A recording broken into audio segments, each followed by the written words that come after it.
ಓಂ ಗಂಗನಪತೇ ನಮಃ. ಜೈ ಶ್ರೀ ಕೃಷ್ಣ. ಓಂ ದುಂದುರ್ಗಾಯೇ ನಮಃ. ಓಂ ನಮೋ ಭಗವತೆ ವಾಸುದೇವಾಯ. ಎಲ್ಲರಿಗೂ ನಮಸ್ಕಾರ. ಇಂದಿನ ಈ ವಿಡಿಯೋದಲ್ಲಿ ಭಗವದ್ಗೀತೆಯ ಅಧ್ಯಾಯ 16 ದೈವಿ ಹಾಗೂ ಅಸುರ ಸ್ವಭಾವಗಳು, ಈ ಅಧ್ಯಾಯದಿಂದ ಶ್ಲೋಕಗಳನ್ನು ಆಯ್ಕೆ ಮಾಡಿಕೊಳ್ಳಲಾಗಿದೆ. ಶ್ಲೋಕ 4. ದಂಭೋ ದರ್ಪೋ ಅಭಿಮಾನಶ್ಚ ಕ್ರೋಧಃ ಪಾರುಷ್ಯಮೇವ ಚ ಅಜ್ಞಾನಂ ಚಾಭಿಜಾತಸ್ಯ ಪಾರ್ಥ ಸಂಪದಮಾಸುರೀಂ. ಜಂಬ, ದರ್ಪ, ಅಭಿಮಾನ, ಕ್ರೋಧ, ಕ್ರೌರ್ಯ ಮತ್ತು ಅಜ್ಞಾನ ಈ ಎಲ್ಲ ಗುಣಗಳು ರಾಕ್ಷಸಿ ಸ್ವಭಾವಕ್ಕೆ ಸೇರಿದವು. ಈ ಶ್ಲೋಕದಲ್ಲಿ ನರಕಕ್ಕೆ ಮಾರ್ಗ, ನರಕಕ್ಕೆ ರಾಜಮಾರ್ಗ ಅಂತ ಮೆನ್ಷನ್ ಮಾಡಿದ್ದಾರೆ. ಇಲ್ಲಿ ನರಕಕ್ಕೆ ರಾಜಮಾರ್ಗವನ್ನು ವರ್ಣಿಸಲಾಗಿದೆ. ರಾಕ್ಷಸಿ ಸ್ವಭಾವದವರು ಆಧ್ಯಾತ್ಮಿಕ ಮುನ್ನಡೆಗೆ ಬೇಕಾದ ಆ ತತ್ವಗಳನ್ನು ತಾವು ಅನುಸರಿಸದಿದ್ದರೂ ಧರ್ಮ ಮತ್ತು ಆಧ್ಯಾತ್ಮಿಕ ವಿಜ್ಞಾನದ ಮುನ್ನಡೆಯ ಪ್ರದರ್ಶನವನ್ನು ಮಾಡಲು ಬಯಸುತ್ತಾರೆ. ಯಾವುದೋ ಬಗೆಯ ಶಿಕ್ಷಣವಿದೆ ಎಂದು ಅಥವಾ ಅಷ್ಟೊಂದು ಆಸ್ತಿ ಇದೆ ಎಂದು ಅವರು ದುರಹಂಕಾರಿಗಳಾಗಿರುತ್ತಾರೆ. ಇತರರು ತಮ್ಮನ್ನು ಪೂಜಿಸಬೇಕೆಂದು ಅವರ ಅಪೇಕ್ಷೆ. ಜನರು ತಮ್ಮನ್ನು ಗೌರವಿಸದಿದ್ದರೂ ತಮಗೆ ಗೌರವ ಸಲ್ಲಬೇಕೆಂದು ಕೇಳುತ್ತಾರೆ.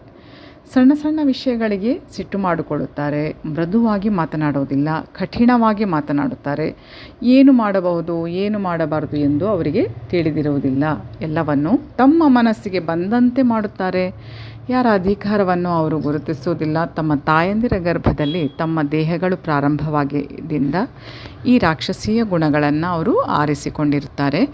ಅವರು ಬೆಳೆಯುತ್ತಾ ಹೋದಂತೆ ಈ ಅಶುಭಕರ ಗುಣಗಳನ್ನು ಪ್ರಕಟಿಸುತ್ತಾರೆ. ಶ್ಲೋಕ 5. ದೈವಿ ಸಂಪದ್ ವಿಮೋಕ್ಷಾಯ ನಿಬಂಧಾಯ ಆಸುರಿಮತ ಮಾ ಶುಚಃ ಸಂಪದಂ ದೈವೀಂ ಅಭಿಜಾತಃ ಅಸಿ ಪಾಂಡವ. ದೈವಿ ಗುಣಗಳು ಮುಕ್ತಿಗೆ ಸಾಧನ, ಅಸುರಿ ಗುಣಗಳು ಬಂಧನಕ್ಕೆ ಸಾಧನ. ಪಾಂಡುಪುತ್ರನಾದ ಅರ್ಜುನ, ಶೋಕಿಸಬೇಡ, ಏಕೆಂದರೆ ನೀನು ದೈವಿ ಸಂಪತ್ತಿನೊಂದಿಗೆ ಹುಟ್ಟಿದ್ದೀಯಾ. ಈ ರೀತಿ ಕೃಷ್ಣ ಅರ್ಜುನನನ್ನು ಕುರಿತು ಹೇಳುತ್ತಾನೆ. ಅರ್ಜುನನು ಅಸುರಿ ಗುಣಗಳ ಜೊತೆಗೆ ಹುಟ್ಟಿಲ್ಲ ಎಂದು ಹೇಳಿ ಕೃಷ್ಣ ಅವನನ್ನು ಪ್ರೋತ್ಸಾಹಿಸ್ತಾನೆ. ಅವನು ಯುದ್ಧದಲ್ಲಿ ತೊಡಗಿರುವುದು ಅಸುರಿ ವೃತ್ತಿಯಿಂದಲ್ಲ, ಏಕೆಂದರೆ ಅರ್ಜುನ ಇಲ್ಲಿ ಸಾಧಕ ಬಾಧಕಗಳನ್ನು ಕುರಿತು ವಿಚಾರಿಸುತ್ತಿದ್ದನು. ಭೀಷ್ಮ ದ್ರೋಣರಂತೆ ಗೌರವಾರ್ಹರಾದ ವ್ಯಕ್ತಿಗಳನ್ನು ಕೊಲ್ಲಬೇಕಾ ಬೇಡವೇ ಎಂದು ಯೋಚಿಸುತ್ತಿದ್ದವನು ಕೋಪ, ಒಣಪ್ರತಿಷ್ಠೆ, ಕ್ರೌರ್ಯದ ಸ್ವಭಾವದಿಂದ ಕ್ರಿಯೆಯಲ್ಲಿ ಇಲ್ಲಿ ತೊಡಗಿರಲಿಲ್ಲ. ಆದ್ದರಿಂದ ಅವನು ಅಸುರಿ ಸಂಪದವನಲ್ಲ. ಕ್ಷತ್ರಿಯನಿಗೆ ಶತ್ರುಗಳತ್ತ ಬಾಣ ಬಿಡುವುದು ಒಂದು ದಿವ್ಯ ಗುಣ. ಅಂತಹ ಕರ್ತವ್ಯವನ್ನು ಮಾಡದಿರುವುದು ರಾಕ್ಷಸಿ ಗುಣ ಎಂದು ಭಾವಿಸಲಾಗಿದೆ. ಆದ್ದರಿಂದ ಅರ್ಜುನನು ಇಲ್ಲಿ ಶೋಕಿಸಲು ಕಾರಣ ಇಲ್ಲ. ಬದುಕಿನ ವಿವಿಧ ವರ್ಣಗಳ ನಿಯಂತ್ರಕ ತತ್ವಗಳನ್ನು ಅನುಸರಿಸುವವರು ದಿವ್ಯ ನೆಲೆಯಲ್ಲಿ ಇರುತ್ತಾರೆ ಎಂದು ಹೇಳಲಾಗಿದೆ. ಮುಂದಿನ ಶ್ಲೋಕ 6. ದ್ವೌ ಭೂತ ಸರ್ಗೌ ಲೋಕೆ ಅಸ್ಮಿನ್ ದೈವಃ ಅಸುರಃ ಆಸುರಃ ಏವ ಚ ದೈವಃ ವಿಸ್ತರಶಃ ಪ್ರೋಕ್ತಃ ಆಸುರಂ ಪಾರ್ಥ ಮೇ ಶೃಣು. ಜಗತ್ತಿನಲ್ಲಿ ಸೃಷ್ಟಿಯಾಗಿರುವವರಲ್ಲಿ ಎರಡು ವಿಧ, ಒಂದು ದೈವಿ ವರ್ಗ, ಮತ್ತೊಂದು ಅಸುರಿ ವರ್ಗ. ದೈವಿ ಗುಣಗಳನ್ನು ಈಗಾಗಲೇ ವಿವರವಾಗಿ ತಿಳಿಸಲಾಗಿದೆ. ಇನ್ನು ಅಸುರಿ ಗುಣಗಳನ್ನು ಕೇಳು ಎಂದು ಕೃಷ್ಣ ಹೇಳುತ್ತಾನೆ. ಅರ್ಜುನನಿಗೆ ಅವನು ದೈವಿ ಗುಣಗಳೊಡನೆ ಹುಟ್ಟಿದ್ದಾನೆ ಎನ್ನುವ ಆಶ್ವಾಸನೆಯನ್ನು ಕೊಟ್ಟು ಕೃಷ್ಣನು ಈಗ ಆಸುರಿ ರೀತಿಯನ್ನು ವರ್ಣಿಸುತ್ತಿದ್ದಾನೆ. ಈ ಪ್ರಪಂಚದಲ್ಲಿರುವ ಬದ್ಧ ಜೀವಿಗಳನ್ನು ಎರಡು ವರ್ಗಗಳಾಗಿ ವಿಂಗಡಿಸಲಾಗಿದೆ. ದೈವಿ ಗುಣಗಳನ್ನು ಪಡೆದು ಹುಟ್ಟಿದವರು ನಿಯಂತ್ರಿತ ಬದುಕನ್ನು ನಡೆಸುತ್ತಾರೆ ಎಂದರೆ ಅವರು ಶಾಸ್ತ್ರಗಳಲ್ಲಿ ಹೇಳಿರುವ ಮತ್ತು ಆಚಾರ್ಯರು ಹೇಳುವ ಆದೇಶಗಳನ್ನು ನಡೆಸುತ್ತಾರೆ. ಅಧಿಕಾರಯುತ ಶಾಸ್ತ್ರ ಗ್ರಂಥಗಳ ಬೆಳಕಿನಲ್ಲಿ ಮನುಷ್ಯನು ತನ್ನ ಕರ್ತವ್ಯಗಳನ್ನು ಮಾಡಬೇಕು. ಇದನ್ನು ದೈವಿ ಮನೋಧರ್ಮ ಎಂದು ಹೇಳಲಾಗಿದೆ. ಶಾಸ್ತ್ರಗಳಲ್ಲಿ ವಿಧಿಸಿರುವಂತಹ ನಿಯಂತ್ರಕ ಸೂತ್ರಗಳನ್ನು ಪಾಲಿಸದೆ ತನ್ನ ಅನಿಸಿಕೆಗಳಂತೆ ನಡೆಯುವವನನ್ನು ಆಸುರಿ ಎಂದು ಕರೆಯುತ್ತಾರೆ. ಧರ್ಮಗ್ರಂಥಗಳ ನಿಯಂತ್ರಕ ಸೂತ್ರಗಳನ್ನು ಅನುಸರಿಸುವುದನ್ನು ಬಿಟ್ಟು ಬೇರೆ ಮಾನದಂಡವೇ ಇಲ್ಲ.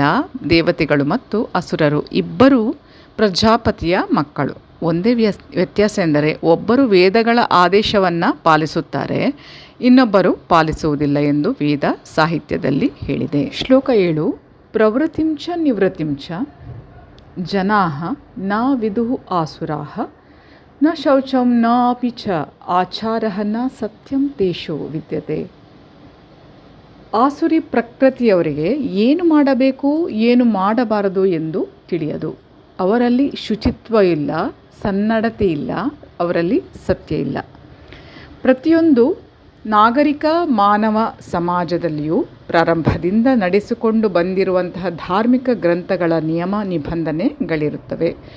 ಆರ್ಯರು ವೈದಿಕ ನಾಗರಿಕತೆಯನ್ನು ಸ್ವೀಕರಿಸಿ ಅತ್ಯಂತ ಉನ್ನತ ನಾಗರಿಕತೆಯ ಜನತೆ ಎಂದು ಪ್ರಸಿದ್ಧರಾಗಿದ್ದಾರೆ. ವಿಶೇಷವಾಗಿ ಅವರಲ್ಲಿ ಧರ್ಮಗ್ರಂಥಗಳ ಆದೇಶಗಳನ್ನು ಅನುಸರಿಸದೇ ಇರುವವರನ್ನು ಅಸುರರೆಂದು ಕರೆಯುತ್ತಾರೆ. ಆದ್ದರಿಂದ ರಾಕ್ಷಸರಿಗೆ ಧರ್ಮಗ್ರಂಥಗಳ ನಿಯಮಗಳು ತಿಳಿಯದು ಮತ್ತು ಅವರಿಗೆ ಅವುಗಳನ್ನು ಅನುಸರಿಸುವ ಒಲವೂ ಇಲ್ಲ ಎಂದು ಇಲ್ಲಿ ಹೇಳಲಾಗಿದೆ. ಅವರಲ್ಲಿ ಬಹುಮಂದಿಗೆ ನಿಯಮಗಳು ತಿಳಿದಿಲ್ಲ ಮತ್ತು ಕೆಲವರಿಗೆ ತಿಳಿದಿದ್ದರೂ ಅವುಗಳನ್ನು ಅನುಸರಿಸುವ ಪ್ರವೃತ್ತಿ ಇಲ್ಲ. ಅವರಿಗೆ ಶ್ರದ್ಧೆ ಇಲ್ಲ. ವೇದಗಳ ಆದೇಶದಿಂದ ನಡೆಯಲು ಅವರಿಗೆ ಇಷ್ಟ ಇಲ್ಲ. ಬಹಿರಂಗವಾಗಿ ಆಗಲಿ ಅಂತರಂಗವಾಗಿ ಆಗಲಿ ರಾಕ್ಷಸರು ಶುಚಿ ಇರುವುದಿಲ್ಲ. ಮನುಷ್ಯನು ಸ್ನಾನ, ಹಲ್ಲುಜ್ಜುವುದು, ಕ್ಷೌರ ಮಾಡಿಕೊಳ್ಳುವುದು, ಬಟ್ಟೆ ಬದಲಾಯಿಸುವುದು ಮೊದಲಾದವುಗಳಿಂದ ತನ್ನ ದೇಹವನ್ನು ಸ್ವಚ್ಛವಾಗಿ ಇಟ್ಟುಕೊಳ್ಳಲು ಎಚ್ಚರಿಕೆ ವಹಿಸಬೇಕು. ಹಾಗೆಯೇ ಅಂತರಂಗ ಶುದ್ಧಿಯ ಮಟ್ಟಿಗೆ ಹೇಳುವುದಾದರೆ ಮನುಷ್ಯನು ಸದಾ ದೇವರ ಹೆಸರುಗಳನ್ನು ಪ್ರಾರ್ಥಿಸಬೇಕು, ಸ್ಮರಿಸಬೇಕು ಮತ್ತು ಹರೇ ಕೃಷ್ಣ ಕೃಷ್ಣ ಕೃಷ್ಣ ಹರೇ ಹರೇ, ಹರೇ ರಾಮ್ ರಾಮ್ ರಾಮ್ ಹರೇ ಹರೇ ಎಂಬ ಸಂಕೀರ್ತನೆಯನ್ನು ಮಾಡಬೇಕು. ಬಹಿರಂಗ ಮತ್ತು ಅಂತರಂಗ ಶುದ್ಧಿಯ ಈ ನಿಯಮಗಳನ್ನು ರಾಕ್ಷಸ ಸ್ವಭಾವದವರು ಇಷ್ಟಪಡೋದಿಲ್ಲ, ಅವರು ಅನುಸರಿಸೋದು ಕೂಡ ಇಲ್ಲ. ಮೈ ಡಿಯರ್ ಫ್ರೆಂಡ್ಸ್, ಈ ಶ್ಲೋಕದೊಂದಿಗೆ ಈ ವಿಡಿಯೋವನ್ನು ಮುಕ್ತಾಯಗೊಳಿಸ್ತಾ ಇದ್ದೇನೆ. ಈ ಶ್ಲೋಕದಲ್ಲಿ ತೆಗೆದುಕೊಂಡ ಎಲ್ಲ ಸಾಹಿತ್ಯ